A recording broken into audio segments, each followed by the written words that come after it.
Hello everyone, my name is Pawan Kumar Gavit and you are watching ACP Learning with me. If you are new in my channel, don't forget to like, share and subscribe the bell icon. So guys, without wasting time, let's begin. हा lesson जो आहे म्हणजे हा video Maharashtra state एक्झामच्या दृष्टीने महत्त्वाचा आहे. ज्यांनी state एक्झामचा form भरलेला आहे, ज्यांचा सब्जेक्ट एज्युकेशन आहे आणि त्याचा सब्जेक्ट कोड आहे 70, त्यांच्यासाठी हा लेसन महत्त्वाचा आहे. ज्यांनी सेकंड लँग्वेजचे माध्यम मराठी म्हणून सिलेक्ट केलेला आहे त्यांच्यासाठी महत्त्वाचा आहे. तर सुरुवातीला आपण त्यांचा जो सिलेबस आहे त्याचे इंट्रोडक्शन करून घेऊया. त्याच्यानंतर त्याचे जे महत्त्वाचे MCQs राहतील त्यांचे ॲन्सर आणि त्यांचे एक्सप्लेनेशन, टिप्स आणि ट्रिक्स यांच्यासहित पूर्ण अभ्यास करणार आहोत. ठीक आहे. याच्या व्यतिरिक्त अजून एक महत्त्वाची गोष्ट म्हणजे अशी की हा व्हिडिओ मी मोबाईलने रेकॉर्डिंग करत आहे. त्यासाठी बॅकग्राऊंडमध्ये कदाचित चिमण्यांचा आवाज, कावळ्यांचा आवाज, गाड्यांच्या हॉर्नचा आवाज किंवा इतर आउटसाईडला कोणताही बॅकग्राऊंडमध्ये आवाज येत असेल तर कृपया त्याला अवॉइड करा, जेणेकरून ज्या महत्त्वाच्या गोष्टी मी तुम्हाला सांगेल ते अजून चांगल्या रीतीने समजतील. ठीक आहे. तर सुरुवात करूया.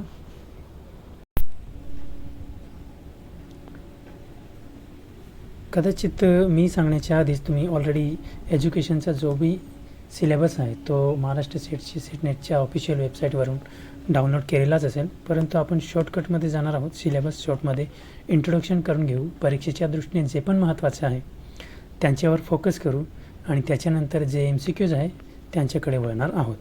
तर सुरुवातीला बघा, युनिट फर्स्ट एज्युकेशनल स्टडीज, म्हणजेच त्याला आपण मराठीमध्ये म्हणतो शैक्षणिक अध्ययन. थोडक्यात मराठीमध्ये सांगायला गेलो तर शिक्षणाची संकल्पना, उद्दिष्टे, तात्विक ज्याला आपण दार्शनिक असे देखील म्हणतो, व समाजशास्त्रीय पाया यांचा अभ्यास आपल्याला फर्स्ट युनिटमध्ये भेटणार आहे. आणि याच्यामध्ये कोणकोणत्या घटकांचा समावेश होतो, उपघटकांचा समावेश होतो तर बघा, शिक्षणाचा अर्थ, शिक्षणाचे स्वरूप व शिक्षणाची व्याप्ती. त्याच्यानंतर आहे शिक्षणाची उद्दिष्टे. त्याच्यानंतर आहे शिक्षणाचे तत्त्वज्ञान, ज्याच्यामध्ये आयडियालिझम, नॅचरलिझम, प्रॅग्मॅटिझम अशा प्रकारच्या बऱ्याच गोष्टींचा समावेश होतो. त्याच्यानंतर आहे शिक्षणाचे समाजशास्त्रीय आधार व शिक्षण व समाज यांचे परस्पर संबंध. हा आपला फर्स्ट युनिट आहे. त्याच्यानंतर दुसरा युनिट बघा, दुसऱ्या युनिटमध्ये काय आहे तर बघा, हिस्ट्री, पॉलिटिक्स आणि इकॉनॉमिक्स ऑफ एज्युकेशन, ज्याला आपण मराठीमध्ये म्हणतो शिक्षणाचा इतिहास, राजकारण व अर्थशास्त्र. मराठीमध्ये थोडक्यात सांगायला गेलो तर शिक्षणाचा ऐतिहासिक विकास, शैक्षणिक धोरणे, शिक्षणावरील राजकीय प्रभाव आणि शिक्षणाचे अर्थशास्त्र यांचा अभ्यास आपल्याला सेकंड युनिटमध्ये भेटणार आहे. त्याचे उपघटक आहेत भारतातील व जगातील शिक्षणाचा इतिहास. पुढचा आहे राष्ट्रीय शैक्षणिक धोरणे. त्याच्यानंतर आहे शिक्षणातील राजकीय हस्तक्षेप. पुढचा आहे शिक्षणाचे अर्थशास्त्र आणि त्याच्यानंतर आहे शिक्षणासाठी निधी व खर्च. या उपघटकांचा युनिट 2 मध्ये समावेश केला जातो. त्याच्यानंतर युनिट 3 मध्ये जे आहे ते आहे लर्नर्स अँड लर्निंग. त्याला आपण मराठीमध्ये म्हणतो अधिगमकर्ता व अधिगम. मराठीमध्ये थोडक्यात सांगायला गेलो तर विद्यार्थ्यांचा विकास, शिकण्याची प्रक्रिया आणि अधिगमाचे विविध सिद्धांत यांच्यामध्ये त्यांचा समावेश केला जातो. आणि त्याच्यामध्ये कोणकोणते उपघटक आहेत तर ते बघा, बालकाचा विकास, संज्ञानात्मक, भावनिक व शारीरिक विकास, अधिगमाचे सिद्धांत, प्रेरणा, स्मृती, बुद्धिमत्ता, सर्जनशीलता या घटकांचा त्याच्यामध्ये समावेश होतो. त्याच्यानंतर युनिट 4 आहे टीचर एज्युकेशन. त्याला आपण शिक्षक शिक्षण असे म्हणतो.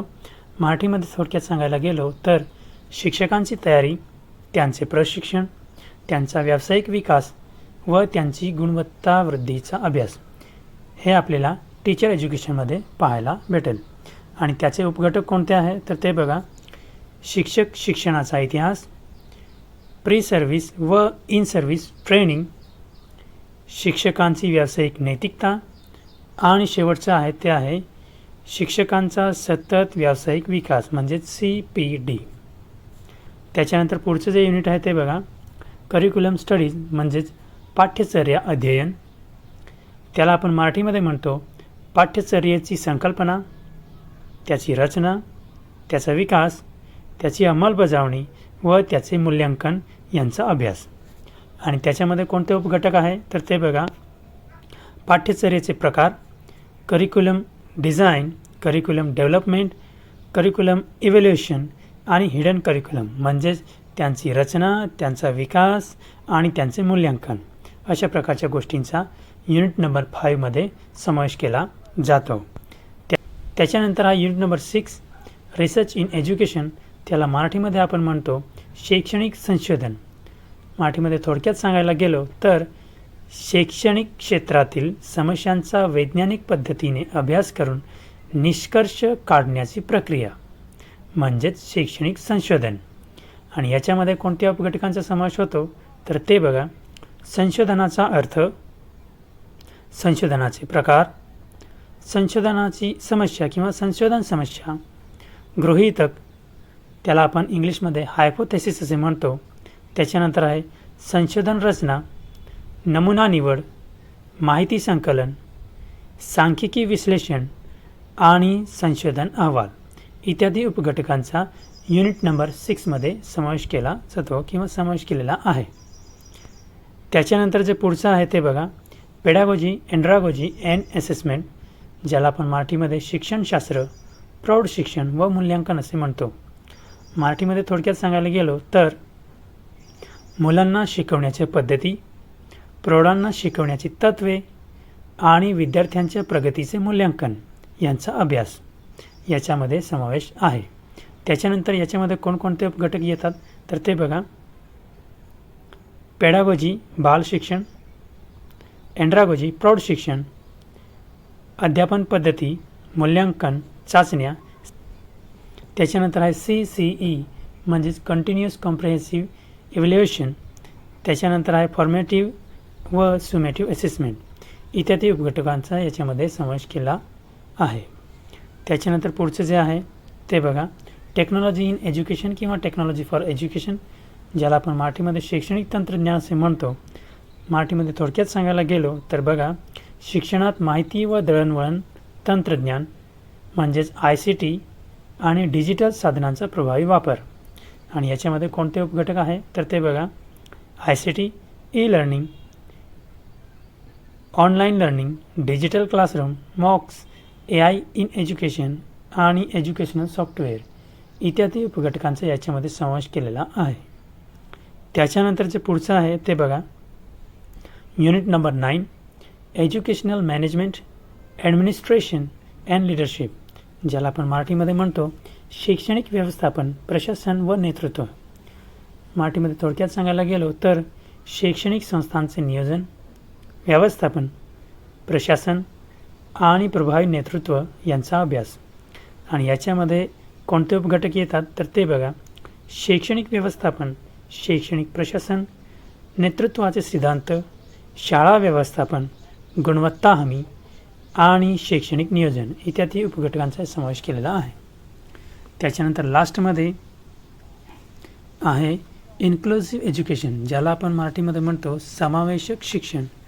आणि त्याचा थोडक्यात सांगायला गेलो तर बघा, सर्व विद्यार्थ्यांना, विशेष गरजा असलेल्या विद्यार्थ्यांसह समान संधी व समान शिक्षण उपलब्ध करून देण्याची शिक्षण व्यवस्था, ज्याला आपण समावेशक शिक्षण असे म्हणतो. आणि याच्यामध्ये कोणते उपघटक येतात तर ते बघा, समावेशक शिक्षण, विशेष गरजा असलेले विद्यार्थी म्हणजेच CWSN, विविधता, समान संधी, RPWD act 2016, NEP 2020, universal design for learning म्हणजेच UDL. UDLचे फुल फॉर्मसुद्धा परीक्षेमध्ये विचारले जाऊ शकते, तर ते तुम्हाला माहिती असायला पाहिजे, म्हणजेच युनिव्हर्सल डिझाईन फॉर लर्निंग. त्याच्यानंतर सेट नेट परीक्षेसाठी लक्षात ठेवण्यासाठी ज्या टिप्स आणि ट्रिक्स आहेत त्या मी तुम्हाला सांगून देतो. तर याच्यामध्ये सुरुवातीला इंग्लिश टॉपिक आहे की ज्यांना आपण मराठीमध्ये काय म्हणतो किंवा मराठीमध्ये त्यांचा अर्थ काय असतो, शॉर्ट फॉर्म काय आहे ते आपण समजून घेऊया. तर बघा, पहिलं जे आहे ते आहे एज्युकेशनल स्टडीज, ज्याला आपण शिक्षणाची मूलतत्वे असे म्हणतो. त्याच्यानंतर आहे हिस्ट्री, पॉलिटिक्स अँड इकॉनॉमिक्स, ज्याला आपण शिक्षणाचा इतिहास, राजकारण व अर्थशास्त्र असे म्हणतो. त्याच्यानंतर आहे लर्नर अँड लर्निंग, ज्याला आपण मराठीमध्ये अधिगमकर्ता व अधिगम असे म्हणतो. त्याच्यानंतर पुढचं आहे टीचर एज्युकेशन, ज्याला आपण शिक्षक शिक्षण असे म्हणतो. त्याच्यानंतर आहे करिक्युलम स्टडीज, ज्याला आपण मराठीमध्ये पाठ्यचर्या अध्ययन असे म्हणतो. त्याच्यानंतर पुढचं आहे रिसर्च इन एज्युकेशन, ज्याला आपण शैक्षणिक संशोधन असे म्हणतो. त्याच्यानंतर पुढचं आहे पेडागॉजी, एन्ड्रागॉजी अँड असेसमेंट, ज्याला आपण मराठीमध्ये शिक्षणशास्त्र व प्रौढ शिक्षण आणि मूल्यांकन असे म्हणतो. त्याच्यानंतर आहे टेक्नॉलॉजी इन एज्युकेशन किंवा टेक्नॉलॉजी फॉर एज्युकेशन, ज्याला आपण शैक्षणिक तंत्रज्ञान या नावाने ओळखतो. त्याच्यानंतर पुढचं आहे educational management, administration and leadership, ज्याला आपण शैक्षणिक व्यवस्थापन, प्रशासन व नेतृत्व असे ओळखतो. त्याच्यानंतर आहे इन्क्लुसिव्ह एज्युकेशन, ज्याला आपण मराठीमध्ये समावेशक शिक्षण असे म्हणतो. तर हे आहे आपलं सिलेबसचं शॉर्ट इंट्रोडक्शन.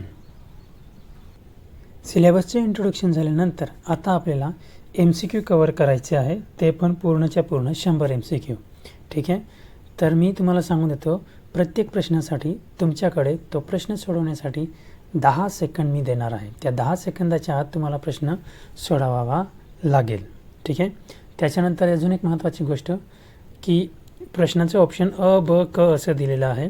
तुम्ही ABCD असं टाईप केलं तरीही मला समजून जाणार. सुरुवातीला प्रश्न क्रमांक टाकायचा, त्याच्यानंतर ABCD ऑप्शन टाईप केलं तरीही मला समजून जाणार. त्याच्यानंतर अजून एक महत्त्वाची गोष्ट म्हणजे अशी की तुम्ही शिक्षक आहात हे समजून, स्वतःला शिक्षक समजून तुम्हाला ही प्रश्नपत्रिका सोडवायची आहे, जेणेकरून प्रश्न सोडवण्यासाठी तुम्हाला एकदम इझी होऊन जाईल. ठीक आहे. आणि स्वतःशी प्रामाणिक राहायचं आहे, म्हणजे जे तुम्ही प्रश्नाचे उत्तर टाईप करून सेंड केलं त्याच्याशी तुम्ही प्रामाणिक आहे अशा प्रकारे तुम्ही प्रश्नपत्रिका सोडवायची आहे. ठीक आहे. आणि अजून एक महत्त्वाची गोष्ट सांगून देतो की प्रश्नपत्रिका विद्यार्थी केंद्रित बनवलेली आहे, त्यासाठी तुम्हाला ती इतकी जड जाणार नाही. सुरुवातीला सोपी प्रश्नपत्रिका आहे, त्याच्यानंतर जर का विद्यार्थ्यांचा आणि बघणाऱ्यांचा व्ह्यूअरशिपचा चांगला रिस्पॉन्स भेटला तर आपण दुसरी प्रश्नपत्रिका देखील लगेच सोडू. ठीक आहे.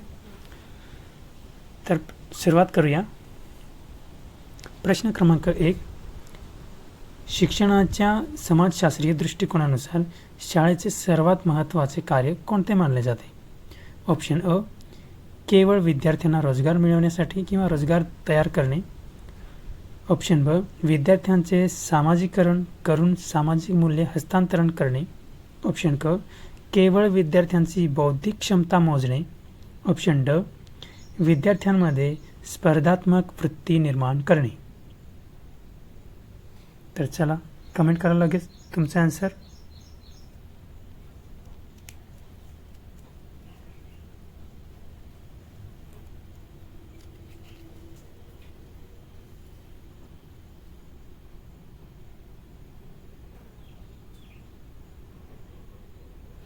ठीक आहे. तर याचं योग्य उत्तर आहे ऑप्शन ब म्हणजेच बी, विद्यार्थ्यांचे सामाजिकरण करून सामाजिक मूल्यांचे हस्तांतरण करणे. स्पष्टीकरणमध्ये बघा, समाजशास्त्रीय दृष्टिकोनातून शाळा ही समाजाची एक महत्त्वाची संस्था आहे. ती विद्यार्थ्यांना सामाजिक नियम, मूल्ये, परंपरा, जबाबदाऱ्या आणि सहजीवनाची तत्त्वे आत्मसात करण्यास मदत करते. या प्रक्रियेला सामाजिकरण असे म्हणतात. ठीक आहे. आता याच्यासाठी परीक्षा टिप काय आहे? शाळा प्लस समाजशास्त्र. आता ते सामाजिकरण आणि सामाजिक मूल्यांचे हस्तांतरण हे लक्षात ठेवणे, एवढंच तुम्हाला लक्षात ठेवायचं आहे. शाळा प्लस समाजशास्त्र म्हणजे सामाजिकरण, संपला विषय. ठीक आहे. त्याच्यानंतर प्रश्न क्रमांक 2, जॉन डुईच्या शिक्षणविषयक विचारांशी खालीलपैकी कोणती संकल्पना सर्वाधिक सुसंगत आहे? ऑप्शन अ, अनुभवातून शिक्षण. ऑप्शन ब, पाठांतरावर आधारित शिक्षण. ऑप्शन क, शिक्षक केंद्रित शिक्षण. ऑप्शन ड, शिस्तीसाठी कठोर नियंत्रण. सांगा आन्सर.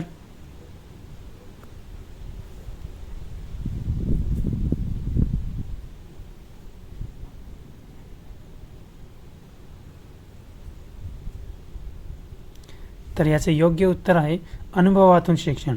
स्पष्टीकरण बघा, जॉन डुईने शिक्षणाला जीवनापासून वेगळे न मानता अनुभव आणि कृतीच्या माध्यमातून होणारी प्रक्रिया मानली आहे. त्यांच्या मते विद्यार्थ्यांनी प्रत्यक्ष अनुभव, समस्या सोडवणे आणि कृतीद्वारे शिकले पाहिजे. म्हणजे जॉन डुईचा सांगायचं असं तात्पर्य आहे की विद्यार्थ्याने प्रत्यक्ष स्वतःच्या अनुभवातून शिक्षण घेतले पाहिजे, जेणेकरून तो स्वतःची क्रिएटिव्हिटी तिथे दाखवू शकतो. ठीक आहे. परीक्षेसाठी टीप आहे, जॉन डुई यांनी कृतीयुक्त अभ्यासाचा सिद्धांत दिलेला आहे, एवढं लक्षात ठेवायचं. म्हणजेच काय, जॉन डुईने दिलेला आहे लर्निंग बाय डुईंग, आणि तो एक्सपिरियन्स म्हणजे प्रत्यक्ष अनुभवातून विद्यार्थी हा शिकत असतो, अशा प्रकारचे ते आहे. आणि कदाचित हाच प्रश्न परीक्षेमध्ये जसंच्या तसं विचारला जाऊ शकतो किंवा लँग्वेज मॉडिफाय करून हा प्रश्न विचारला जाऊ शकतो, लक्षात ठेवायचं.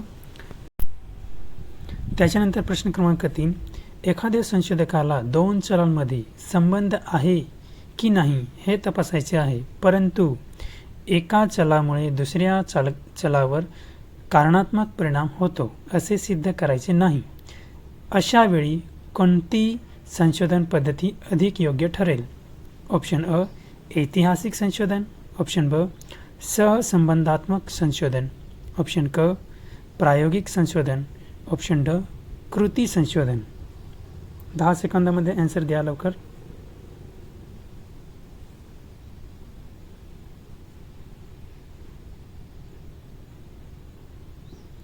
तर याचं योग्य उत्तर आहे ऑप्शन ब, सहसंबंधात्मक संशोधन. इथे डायरेक्ट कीवर्ड लक्षात ठेवायचे. इथे बघा, एखाद्या संशोधकाला 2 चलांमध्ये संबंध आहे की नाही हे तपासायचे आहे. इथे संबंध दाखवलेला आहे. डायरेक्ट ऑप्शनमध्ये बघायचे संबंध कुठे येतं का, हां ठीक आहे. तर तो हा कीवर्ड आहे सहसंबंधात्मक संशोधन. संबंध इथे आला, संबंध तिथे आला, संबंध. करेक्ट आन्सर ऑप्शन ब. ठीक आहे. स्पष्टीकरण बघा वेगळ्या पद्धतीने. सहसंबंधात्मक संशोधनात 2 किंवा अधिक चलांमधील संबंधाची दिशा आणि तीव्रता तपासली जाते, जसं की मी तुम्हाला सांगितलं. मात्र सहसंबंध आढळला म्हणून एक चल दुसऱ्याचे कारण आहे असे निश्चितपणे म्हणता येत नाही. परीक्षेसंबंधीचे टीप आहे ते समजून घ्या. संबंध शोधायचा, सहसंबंधात्मक संशोधन. कारण परिणाम तपासायचा आणि त्याचे प्रायोगिक संशोधन. या 2 महत्त्वाच्या टीप आहे, ह्या लक्षात ठेवायच्या. संबंध शोधायचा आणि तो कशाचा राहणार, सहसंबंधात्मक संशोधन. कारण आणि परिणाम तपासायचा तर ते राहणार प्रायोगिक संशोधन. तर हे प्रश्न परीक्षेमध्ये येऊ शकतात, इम्पॉर्टंट आहे, हाय प्रोबॅबिलिटी आहे यांच्यामध्ये. प्रश्न क्रमांक 4, अभ्यासक्रमांची रचना करताना विद्यार्थ्याच्या पूर्वज्ञानाचा विचार करण्यामागील प्रमुख शैक्षणिक कारण कोणते? ऑप्शन अ, अभ्यासक्रमाची लांबी कमी करणे. ऑप्शन ब, नवीन ज्ञानाची पूर्वज्ञानाशी अर्थपूर्ण सांगड घालणे. ऑप्शन क, शिक्षकाचे काम कमी करणे. ऑप्शन ड, मूल्यमापन टाळणे. उत्तर द्या लवकर.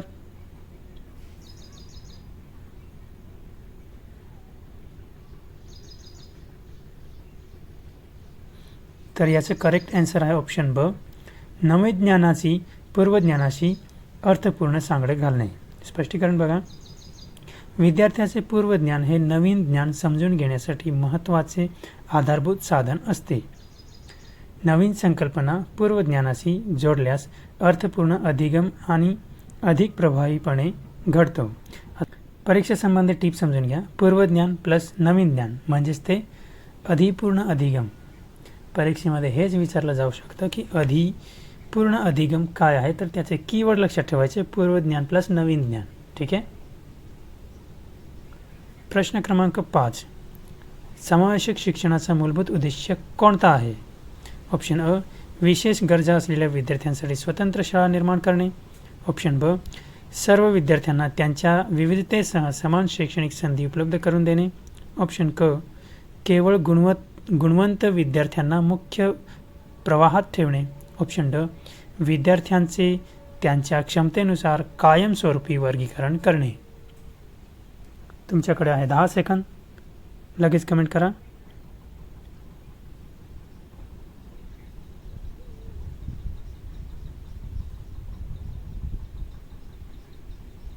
तर याचं योग्य उत्तर आहे ऑप्शन ब, सर्व विद्यार्थ्यांना त्यांच्या विविधतेसह समान शैक्षणिक संधी उपलब्ध करून देणे. स्पष्टीकरण बघा, समावेशक शिक्षणामध्ये विविध क्षमता, पार्श्वभूमी, भाषा आणि विशेष शैक्षणिक गरजा असलेल्या विद्यार्थ्यांना शक्य तितक्या समान शैक्षणिक वातावरणात सहभागी करून घेतले जाते.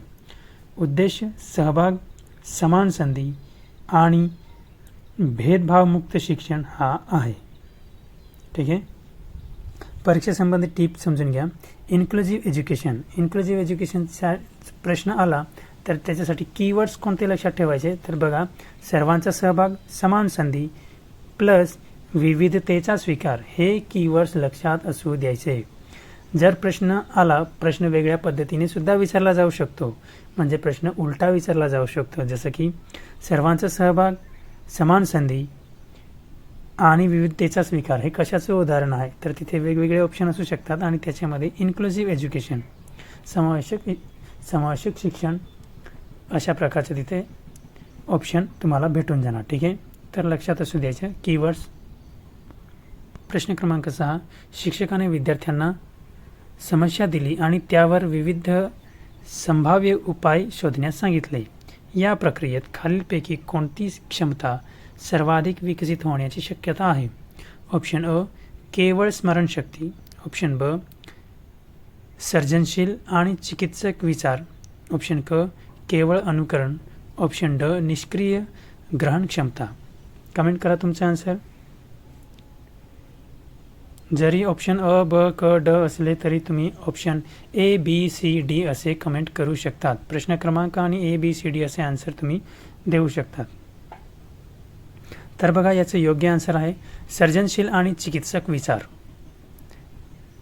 तर स्पष्टीकरण बघा, खुल्या स्वरूपाच्या समस्यांवर अनेक उपाय शोधताना विद्यार्थी विश्लेषण, तर्क, मूल्यमापन आणि नवीन कल्पना यांचा वापर करतात.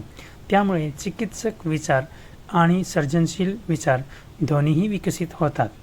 ठीक आहे. तर परीक्षेसंबंधी टिप्स लक्षात घ्या. समस्या प्लस अनेक उपाय, आणि ते कशावर आधारित आहे? सर्जनशीलता आणि पुराव्यावर आधारित विश्लेषण. चिकित्सक विचार हे कीवर्ड्स आहे. आता सर्जनशीलता जर का आलं तर त्याचे ते कशासंबंधी असणार? समस्या आणि अनेक उपाय. ठीक आहे. आणि पुराव्यावर आधारित विश्लेषण जर का आलं तर ते कशावर असणार? चिकित्सक विचार. तर हे जे कीवर्ड्स आहे ते कीवर्ड्स लक्षात असू द्यायचे, जेणेकरून तुम्हाला प्रश्न कितीही कठीण असला आणि मॉडिफाईड लँग्वेज वापरली केली तरीसुद्धा तुम्ही कीवर्डच्या आधारे प्रश्न तुम्ही आरामात सोडवू शकणार. ठीक आहे. त्याच्यानंतर आहे प्रश्न क्रमांक 7. बघा, शैक्षणिक मूल्यमापनात रचनात्मक मूल्यमापनाचा प्रमुख उद्देश कोणता आहे? ऑप्शन अ, अंतिम निकाल निश्चित करणे. ऑप्शन ब, विद्यार्थ्यांच्या अधिगमातील अडचणी ओळखून सुधारणा करण्यासाठी अभिप्राय देणे. ऑप्शन क, विद्यार्थ्यांची अंतिम गुणवत्ता यादी तयार करणे. ऑप्शन ड, केवळ प्रमाणपत्र देणे. कमेंट करा तुमचा आन्सर 10 सेकंदामध्ये.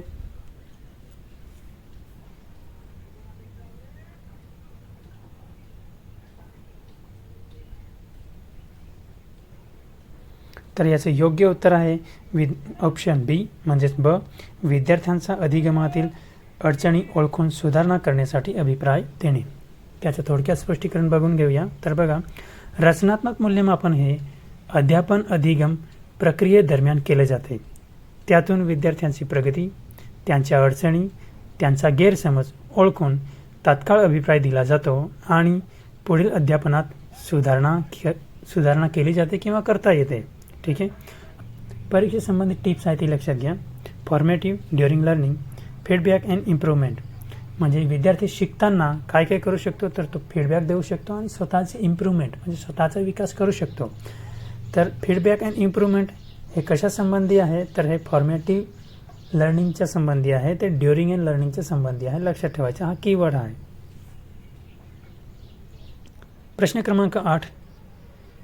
शिक्षणाच्या संदर्भातील सतत व्यावसायिक विकासाचा मुख्य हेतू कोणता आहे? ऑप्शन अ, विद्यार्थ्यांना केवळ प्रशासकीय कामासाठी तयार करणे. ऑप्शन ब, शिक्षकांचे ज्ञान, कौशल्य आणि व्यावसायिक क्षमता सतत अद्ययावत करणे. ऑप्शन क, शिक्षकांचे मूल्यमापन पूर्णपणे बंद करणे. ऑप्शन ड केवळ सेवाज्येष्ठतेवर आधारित पदोन्नती देणे. कमेंट करा तुमचा आन्सर 10 सेकंदामध्ये.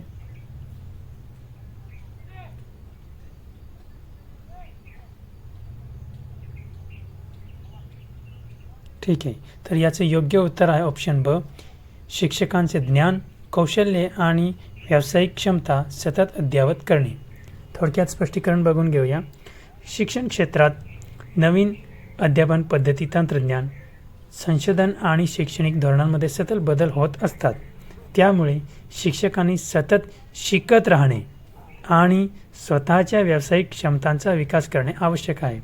आता काही वेळेस काय होतं की विद्यार्थ्यांचा जो सिलेबस असतो तो सिलेबस दर 6 वर्षांनी किंवा 2 वर्षांनी कधी कधी चेंज होऊन जातं, त्यांच्यामध्ये मॉडिफाय केलं जातं, त्यांना डेव्हलप केलं जातं, सिलेबस चेंज होतात.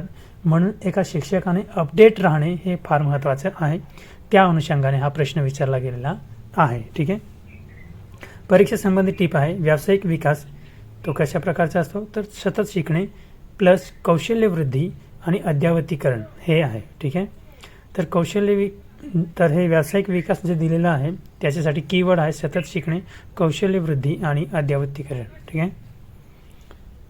त्याच्यानंतर पुढचा प्रश्न आहे तो लक्षात घ्या. शैक्षणिक नेतृत्वामध्ये परिवर्तनात्मक नेतृत्वाचे वैशिष्ट्य कोणते? इथे परिवर्तनात्मक नेतृत्वाचे वैशिष्ट्य विचारलं गेलेलं आहे. ऑप्शन अ केवळ नियमांचे कठोर पालन करून घेणे. ऑप्शन ब सामायिक दृष्टी निर्माण करून समस्यांना परिवर्तनासाठी प्रेरित करणे. ऑप्शन क सर्व निर्णय एकट्याने घेणे. ऑप्शन ड संस्थेतील बदलांना विरोध करणे. कमेंट करा तुमचा आन्सर लगेच 10 सेकंदामध्ये.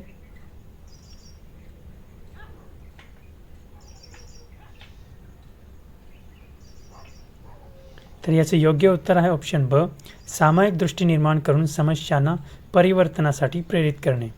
आता इथे दिलेलं आहे परिवर्तनात्मक नेतृत्व आणि परिवर्तनात्मक नेतृत्वासाठी इथे दिलेलं आहे ऑप्शनमध्ये परिवर्तन कीवर्ड आहे तो मॅच होऊन जातो डायरेक्टली, म्हणजे हा प्रश्न चुकण्याचा प्रश्नच येत नाही. ठीक आहे. याचं स्पष्टीकरण बघून घेऊया. परिवर्तनात्मक नेतृत्वामध्ये नेता केवळ प्रशासन करत नाही तर संस्थेतील सदस्यांना प्रेरित करतो, सामायिक ध्येय निर्माण करतो आणि सकारात्मक बदलांसाठी त्यांचा सक्रिय सहभाग वाढवतो. ठीक आहे. परीक्षेसंबंधित टीप काय आहे? ट्रान्सफॉर्मेशनल लीडरशिप म्हणजे जो शाळेचं लीडरशिप करतो तो. आता याच्यामध्ये दिलेलं आहे त्याचं कीवर्ड्स काय आहे? विजन, इन्स्पिरेशन आणि चेंज. आता याच्यामध्ये लक्षात घ्या विजन, इन्स्पिरेशन आणि चेंजेस म्हणजे दृष्टी, मोटिवेशन म्हणजे आपण त्याला प्रेरणा म्हणतो आणि बदलाव, ह्या 2 गोष्टींमध्ये ह्या ज्या गोष्टीमध्ये घडून येतात ती गोष्ट आहे ट्रान्सफॉर्मेशनल लीडरशिप. ठीक आहे. तर हे कीवर्ड्स आहे, हे कीवर्ड्स लिहून ठेवा वाटल्यास आणि हे तुम्हाला उपयोगात येईल. पुढचा प्रश्न. त्याच्यानंतर आहे प्रश्न क्रमांक 10. शिक्षणात माहिती व संप्रेषण तंत्रज्ञानाचा वापर करताना शिक्षकाने खालीलपैकी कोणत्या बाबीला सर्वाधिक प्राधान्य द्यावे? ऑप्शन अ तंत्रज्ञानाचा वापर केवळ आकर्षक सादरीकरणासाठी करणे. ऑप्शन ब तंत्रज्ञानाचा वापर शैक्षणिक उद्दिष्टे आणि विद्यार्थ्यांच्या गरजांशी सुसंगत करणे. ऑप्शन क प्रत्येक धड्यात शक्य तितकी जास्त डिजिटल साधने वापरणे. ऑप्शन ड पारंपरिक अध्यापन पूर्णपणे नाकारणे. Comment your answer please.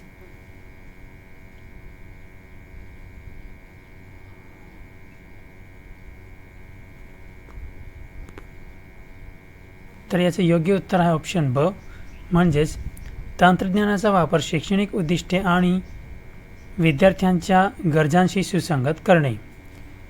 याचे स्पष्टीकरण बघून घेऊया. तर बघा शैक्षणिक तंत्रज्ञान हे स्वतः अंतिम उद्दिष्ट नसून अध्यापन अधिक प्रभावी करण्याचे साधन आहे. त्यामुळे कोणतेही डिजिटल साधन निवडताना शैक्षणिक उद्दिष्ट, विद्यार्थ्यांची गरज, संदर्भ आणि उपलब्धता यांचा विचार करणे आवश्यक आहे. परीक्षेसंबंधित टीप आहे ती लक्षात घ्या. Technology is a means not an end.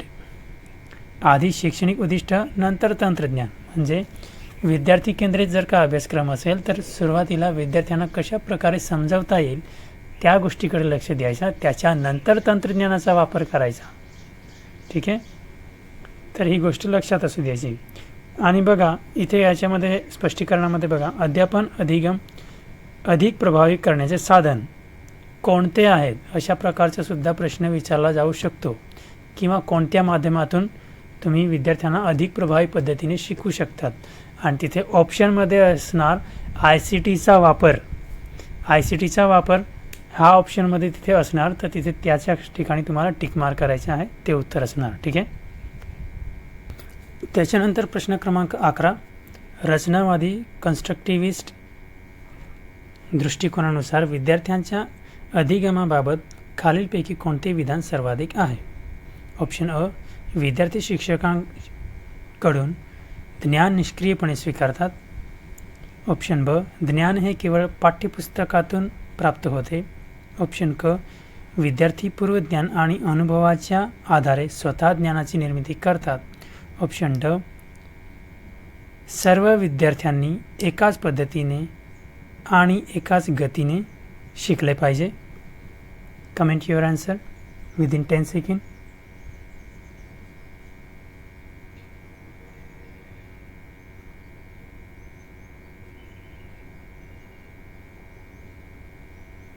तर याचे योग्य उत्तर आहे ऑप्शन क, विद्यार्थी पूर्वज्ञान आणि अनुभवांच्या आधारे स्वतः ज्ञानाची निर्मिती करतात. स्पष्टीकरण बघा, रचनावादी दृष्टिकोनानुसार विद्यार्थी हा अधिगम प्रक्रियेतील सक्रिय सहभागी असतो. तो नवीन अनुभवांचा आपल्या पूर्वज्ञानाशी संबंध जोडून अर्थ निर्माण करतो. शिक्षकाची भूमिका मुख्यतः मार्गदर्शन आणि सुलभकर्ता अशी असते. परीक्षेसंबंधी टीप लक्षात घ्या. रचनावाद विद्यार्थी सक्रिय प्लस पूर्वज्ञान प्लस अनुभव प्लस ज्ञान निर्मिती. किंवा हाच प्रश्न अजून वेगळ्या पद्धतीने देखील विचारला जाऊ शकतो. तर ते बघा, विद्यार्थी सक्रियता, विद्यार्थ्याचे पूर्वज्ञान, विद्यार्थ्याचा अनुभव आणि विद्यार्थ्याची ज्ञान निर्मिती हे कशासंबंधी आहे. तर ते तुम्हाला तिथे ऑप्शनमध्ये दुसऱ्या गोष्टी पण असू शकतात आणि तिथे ऑप्शनमध्ये रचनावाद असणार. तर अशा वेळेस प्रश्न जर का विचारला गेला किंवा अशा प्रकारचा प्रश्न विचारला गेला तर तिथे तुम्हाला रचनावाद हे ऑप्शन टिक मार्क करायचे आहे. आलं लक्षात? त्याच्यानंतर प्रश्न क्रमांक 12, वायगोत्स्कीच्या सामाजिक सांस्कृतिक सिद्धांतानुसार निकटस्थ विकास क्षेत्र ZPD याचा अर्थ काय आहे? इथे प्रश्न विचारलेला आहे, निकटस्थ विकास क्षेत्र याचा अर्थ विचारला गेलेला आहे. कोणाच्या सिद्धांतानुसार? वायगोत्स्कीच्या सिद्धांतानुसार. ऑप्शन अ, विद्यार्थी कोणत्याही मदतीशिवाय करू शकतो ते कार्य. ऑप्शन ब, विद्यार्थी कधीही करू शकत नाही असे कार्य. ऑप्शन क, विद्यार्थी स्वतः करू शकत असलेले कार्यापेक्षा अधिक परंतु योग्य मार्गदर्शनाने करू शकणाऱ्या कार्याची व्याप्ती. ऑप्शन ड, विद्यार्थ्याच्या बुद्धिमत्तेचा स्थिर स्तर. Comment your answer.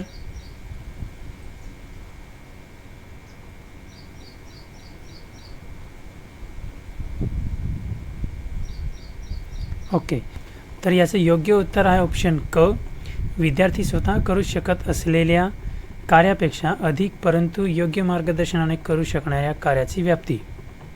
स्पष्टीकरण बघा, वायगोत्स्कीच्या मते ZPD म्हणजेच विद्यार्थ्याच्या स्वतंत्र कार्यक्षमतेची पातळी आणि योग्य मार्गदर्शन किंवा अधिक जाणकार व्यक्तीच्या मदतीने साध्य करता येणारी पातळी यांमधील अंतर होय. परीक्षेसंबंधी टीप लक्षात घ्या. ZPD स्वतंत्र कामगिरी आणि मार्गदर्शनाने साध्य होणारी कामगिरी यांतील अंतर. ठीक आहे, तर ते काय असतं? तर ते ZPD असतं. आणि ZPDचा सिद्धांत कोणी मांडलेला आहे हा पण प्रश्न येऊ शकतो. तर तेव्हा जर का असा प्रकारचा प्रश्न आला तर त्याचं उत्तर बघा, मॅच द पेअरचे ऑप्शन असतात. त्या मॅच द पेअरच्या ऑप्शनमध्ये तुम्हाला वायगोत्स्की दिसेल आणि वायगोत्स्कीचा सिद्धांत तिथे तुम्हाला ZPD दिसेल. ठीक आहे, तर हे कीवर्ड्स लक्षात असू द्यायचं. प्रश्न क्रमांक 13. एका शिक्षकाने विद्यार्थ्यांना एक जटिल समस्या दिली. विद्यार्थ्यांनी गटामध्ये चर्चा करून माहिती गोळा केली, विविध पर्यायांचे विश्लेषण केले आणि सामूहिकपणे उपाय सादर केला. ही प्रक्रिया कोणत्या अधिगम दृष्टिकोनाशी संबंधित आहे? ऑप्शन अ सहकारी अधिगम, ऑप्शन ब निष्क्रिय अधिगम, ऑप्शन क केवळ व्याख्यान पद्धती, ऑप्शन ड यांत्रिक पाठांतर. तर तुमचे आन्सर कमेंट करा 10 सेकंदामध्ये.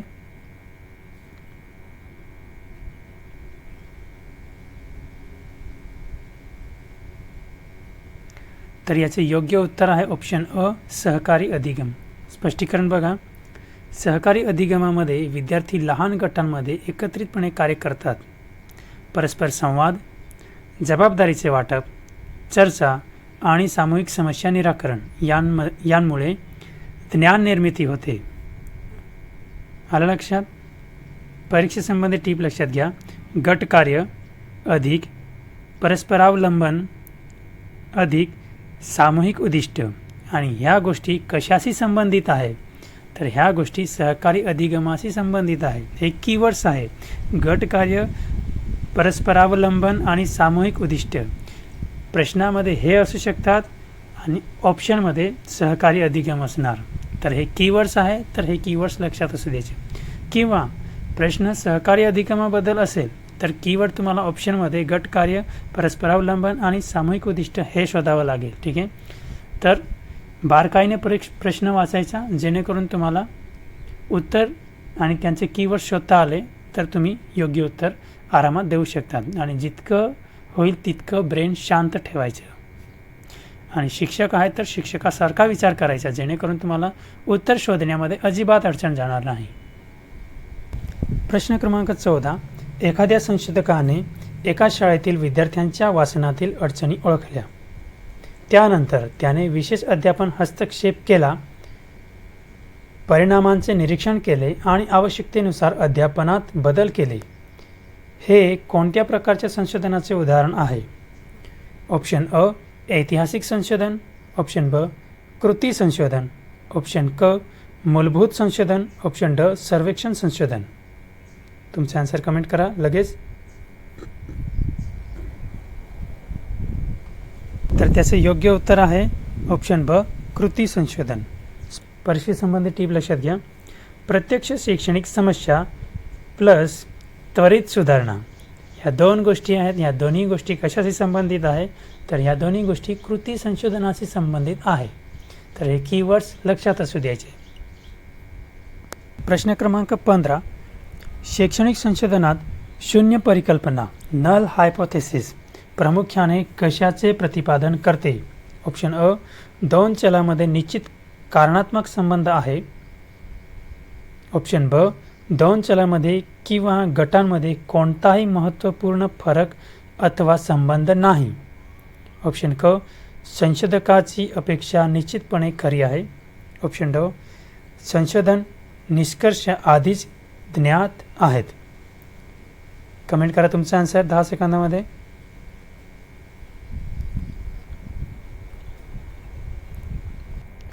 तर याचे योग्य उत्तर आहे ऑप्शन ब दोन चलांमध्ये किंवा गटांमध्ये कोणताही महत्त्वपूर्ण फरक अथवा संबंध नाही.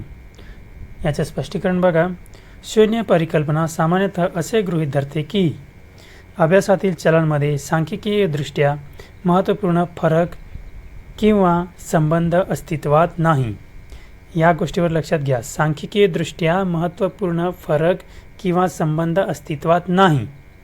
सांख्यिकीय चाचणीच्या आधारे ही परिकल्पना नाकारली किंवा नाकारता येत नाही असे ठरवले जाते. आणि जेव्हा अशा प्रकारच्या गोष्टी ठरवल्या जातात साहजिकच आहे की दोन चलांमध्ये किंवा दोन गटांमध्ये कोणताही महत्त्वपूर्ण फरक अथवा संबंध दिसणार नाही. ठीक आहे. म्हणजे तुमचं ब हे उत्तर योग्य आहे.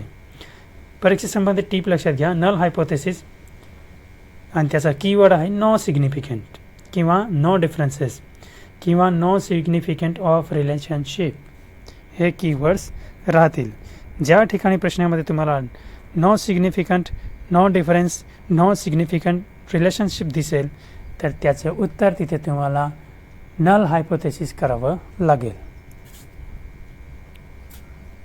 त्याच्यानंतर प्रश्न क्रमांक 16, अभ्यासक्रमाच्या रचनेमध्ये लवचिकता या तत्वावर स्वीकार केल्यास त्याचा सर्वाधिक महत्त्वाचा परिणाम कोणता होईल?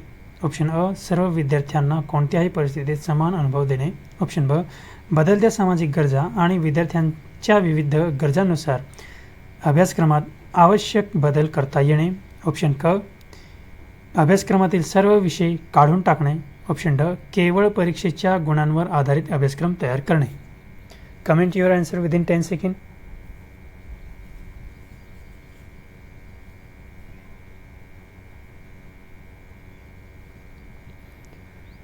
तर याचे योग्य उत्तर आहे ऑप्शन ब, बदलत्या सामाजिक गरजा आणि विद्यार्थ्यांच्या विविध गरजांनुसार अभ्यासक्रमात आवश्यक बदल करता येणे. स्पष्टीकरण बघा.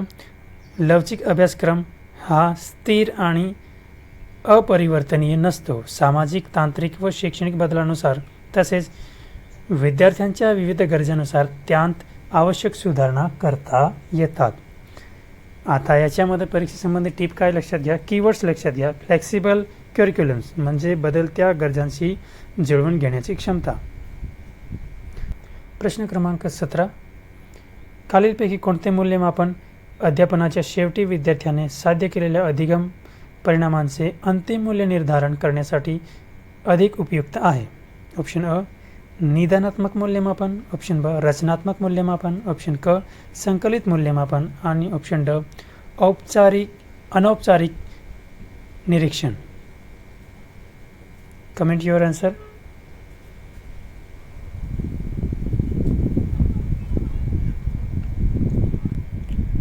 तर याचे योग्य उत्तर आहे ऑप्शन क, संकलित मूल्यमापन. स्पष्टीकरण बघा. संकलित मूल्यमापन हे सामान्यतः अध्यापन किंवा अभ्यासक्रमाच्या एका टप्प्याच्या शेवटी केले जाते. यामध्ये विद्यार्थ्याने अपेक्षित अधिगम परिणाम कितपत साध्य केले आहेत यांचे अंतिम मूल्यांकन केले जाते. आता याच्यामध्ये परीक्षेसंबंधी टिप लक्षात घ्या. फॉर्मॅटिव्ह शिकत असताना सुधारणा म्हणजे जेव्हा विद्यार्थी शिकत असेल तर शिकवता आपण त्यांच्यामध्ये सुधारणा घडवून आणू शकतो. सुमेटिव्हमध्ये बघा, शेवटी अंतिम मूल्यांकन म्हणजे शिकवून झाल्यानंतर आपण त्यांचे मूल्यांकन करू शकतो गृहपाठाच्या आधारे किंवा इतर भरपूर गोष्टी आहेत, प्रश्नोत्तरांच्या आधारे, अशा प्रकारच्या गोष्टी. त्याच्यानंतर आहे डायग्नोस्टिकमध्ये अडचणी किंवा कमतरता ओळखणे म्हणजे जेव्हा आपण विद्यार्थ्यांना शिकवत असतो तर विद्यार्थ्यांची कमतरता काय आहे. जर का एखादा विद्यार्थी वाचू शकत नसेल, एखाद्या विद्यार्थ्याची हँडरायटिंग चांगली नसेल किंवा एखाद्या विद्यार्थ्याला बोलण्यामध्ये प्रॉब्लेम येत असेल तर अशा प्रकारच्या ज्या विद्यार्थ्यांच्या कमतरता आहे त्या कमतरता शिक्षकांना ओळखता यायला पाहिजे आणि त्या ओळखून आपण विद्यार्थ्यांची समस्या कमी करू शकतो.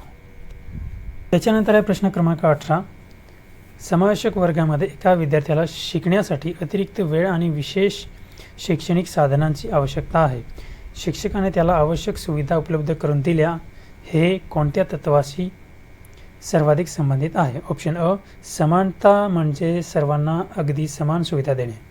ऑप्शन ब, न्याय समानता म्हणजे गरजेनुसार आवश्यक आधार उपलब्ध करून देणे.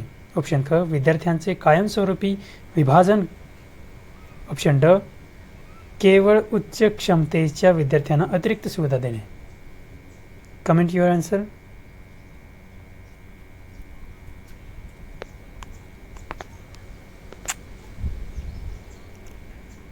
तर याचं योग्य उत्तर आहे ऑप्शन ब, न्याय समानता म्हणजेच गरजेनुसार आवश्यक आधार उपलब्ध करून देणे. ठीक आहे. स्पष्टीकरण बघा. समावेशक शिक्षणात प्रत्येक विद्यार्थ्याला अगदी समान सुविधा देणे पुरेसे नसते. विद्यार्थ्याच्या वैयक्तिक गरजा लक्षात घेऊन आवश्यक आधार, साधने आणि सुविधा उपलब्ध करून देणे महत्त्वाचे असते. त्यामुळे किंवा यामुळे सर्वांना शिक्षणाची वास्तविक संधी मिळते. परीक्षेसंबंधी टिप लक्षात घ्या. इक्वॅलिटी म्हणजे समान संधी देणे. त्याच्यानंतर इक्विटी म्हणजे गरजेनुसार योग्य आधार देणे. आता इक्विटीमध्ये लक्षात घ्या, ज्या विद्यार्थ्याला जेवढी गरज आहे त्याला तेवढीच मदत करणे हे इक्विटीचे उदाहरण आहे. ठीक आहे. प्रश्न क्रमांक 19, शैक्षणिक संस्थेच्या नेतृत्वात वितरित नेतृत्व म्हणजे डिस्ट्रीब्युटेड लीडरशिप स्वीकारल्यास खालीलपैकी कोणता बदल अपेक्षित आहे? ऑप्शन अ, सर्व निर्णय केवळ संस्था प्रामुख्याने घेणे. ऑप्शन ब, नेतृत्वाची जबाबदारी विविध समस्यांमध्ये सामायिक करणे. ऑप्शन क. शिक्षकांचा निर्णय प्रक्रियेत सहभाग पूर्णपणे बंद करणे. ऑप्शन ड. नेतृत्व केवळ प्रशासकीय अधिकारांपुरतेच मर्यादित ठेवणे. कमेंट करा तुमचे आन्सर 10 सेकंदामध्ये.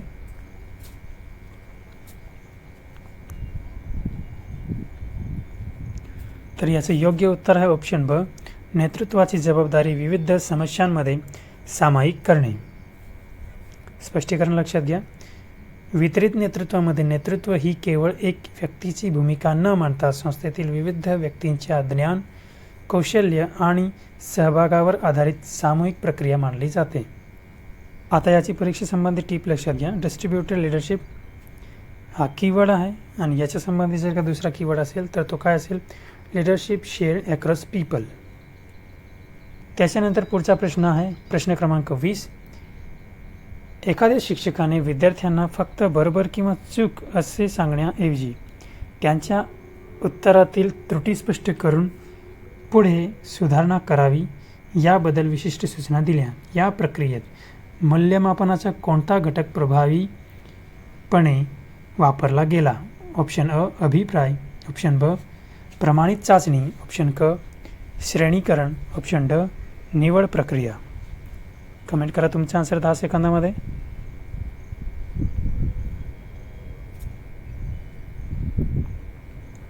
तर याचे योग्य उत्तर आहे अभिप्राय आणि याचं स्पष्टीकरण लक्षात घ्या. प्रभावी अभिप्राय विद्यार्थ्याला केवळ त्याचे उत्तर योग्य किंवा अयोग्य आहे हे सांगत नाही, तर काय चांगले झाले, कुठे चूक झाली आणि पुढे सुधारणा कशी करावी हे स्पष्ट करतो. त्यामुळे अभिप्राय हा अधिगम सुधारणांसाठी अत्यंत महत्त्वाचा घटक आहे. परीक्षेसंबंधी टीप लक्षात घ्या. Effective feedback. Where am I now?